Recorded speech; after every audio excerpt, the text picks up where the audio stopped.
And a lot of times when I discuss this topic, the idea of an AI taking a telephone call when it comes in and helping someone that needs some type of customer service, I get a lot of stiff arms because we've all had really bad experience with some of these tools over the last 10, 15 years. And what I would suggest is that if you haven't had a conversation, and I mean an audio conversation, a verbal conversation with the voice interface on, say, ChatGPT or one of those tools, you need to do that because that will show you the possibility and the power of an AI-powered call center. And this doesn't mean that call center agents are going to go away. It just means, again, that much like we were talking about being an editor, their role is going to shift into being more of an orchestrator and possibly even a last line of defense when a really thorny problem comes in on that call line that the AI can't handle. And that's when the call gets escalated to the human expert. So AI call centers, I think, are another really positive development in this space. And people are going to, I know some of your listeners are going to push back and they're going to say, that's not a positive development. We're throwing people away. You know what? People don't care for the most part whether they're talking to a human or not. They want their issue resolved. That's Absolutely. What they want. They want it resolved in as quick and in timely a manner as possible to their satisfaction. And that's what the promise is of a lot of these types of tools, especially AI call center tools. So I'll pause there for a second. Yeah. Well, and like you said, if you've never talked to AI, go to ChatGPT, you click on the button, and I think it's generally a lower right-hand corner there. Next to the search bar, and a blue circle will come up and, say good morning and start talking to it. You can have a very intelligent conversation with it. And it blows me away every time I talk to it, and I talk to it a lot because I'm sitting here and I'm going, this is amazing. I mean, just the quality of the conversation. And it's very natural because they built into it the ums and the ahs, and you're like, am I talking to like a person on another side of the telephone? But they're incredibly smart. Imagine that. I go back to this. When I was a kid, we had encyclopedias. That's where you went for all your information. Now I have it, I had it with Google on my phone, but now I have somebody who will explain it to me. It will, take and modify the information that it has, not just present it in one format that I can read through. And it's like, I don't really understand that, the way they wrote that. You can say I don't understand that. Teach it to me in a different way. It's the possibilities are incredible, but I absolutely agree with you. I think it should be the also wake up call for all of us, executives especially. We need to be futurists and looking where we're needing to go. But I keep telling this to my team, you need to be on top of your game.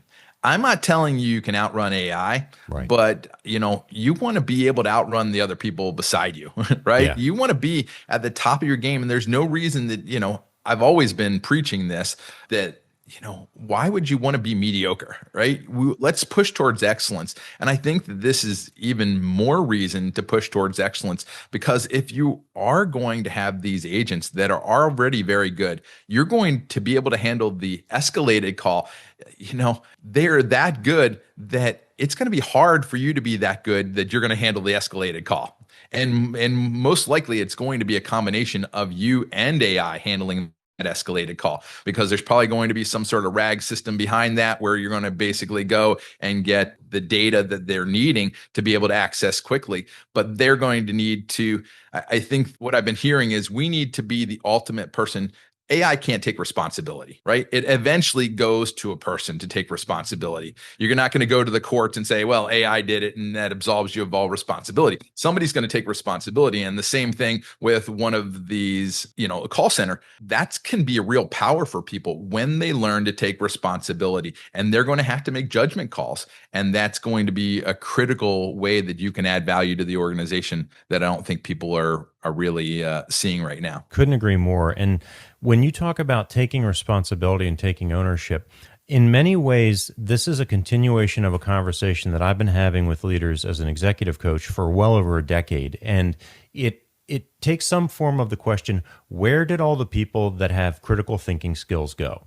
And the answer to that question is it's been beaten out of us by our society and our educational system. We are not equipped to generate leaders and folks that think critically. What we are equipped to do is generate very compliant workers, right? Initially in a factoring setting and then in an office setting. And we have expected people to come in, do their job without complaint, and that's that.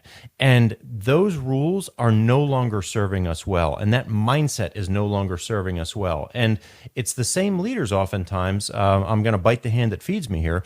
It's the same leaders that complain about the lack of critical thinking skills that also expect folks to show up from that 8 a.m. to 4:30 p.m. time slot and just do what they've been instructed to do. And then they wonder why there's no critical thinking skills. Well, there's a tension. There's an inherent tension between being able to think critically and solve problems and doing the same monotonous task for 8 hours a day or the same set of monotonous tasks. Those two, in my mind, those two things are not compatible. So for us to begin, in your words, to outrace the AI machine, we're going to have to really, at the working level as well as the educational level, begin to inculcate different skill sets in our future leaders and our future employees and our future entrepreneurs than what they're getting today. Absolutely. I think about education. I've homeschooled my son. I have a 3-year-old, and I'm looking at the future of education. Where do we go from here? Because I don't believe that the education system as it currently stands is going to prepare our kids for the future. And as a parent, I'm not going to abdicate my role. I might delegate in some way, sending him to her to a specific school or something of that nature. But I think we really need to be spending time critically thinking about what is it going to take to get us there, because I don't know that the government can move fast enough and change fast enough for it to make a significant difference. Because I have a 17-year-old, she's going into her senior year in high school. And I said, are your teachers talking about AI much? And she says, no, not really. And I'm like, I just want to pull my hair out and I don't have much to pull out anymore. And then I'm like, what are they doing? Do they not understand this? And, in the beginning, everybody was fearful. Oh, don't use it. And then you can use it, but they're still not really talking about it and not really preparing them for what's coming, because, they're still on this road to, just go get a college education. And like you said, I think a good paradigm or way to think about this is, imagine the cost of knowledge moving towards zero. If you are a lawyer, imagine, you paid $300, $400, $500 per hour for that knowledge when you met with your attorney, moving towards zero. Mm-hmm. Every industry and every profession where that is moving towards zero.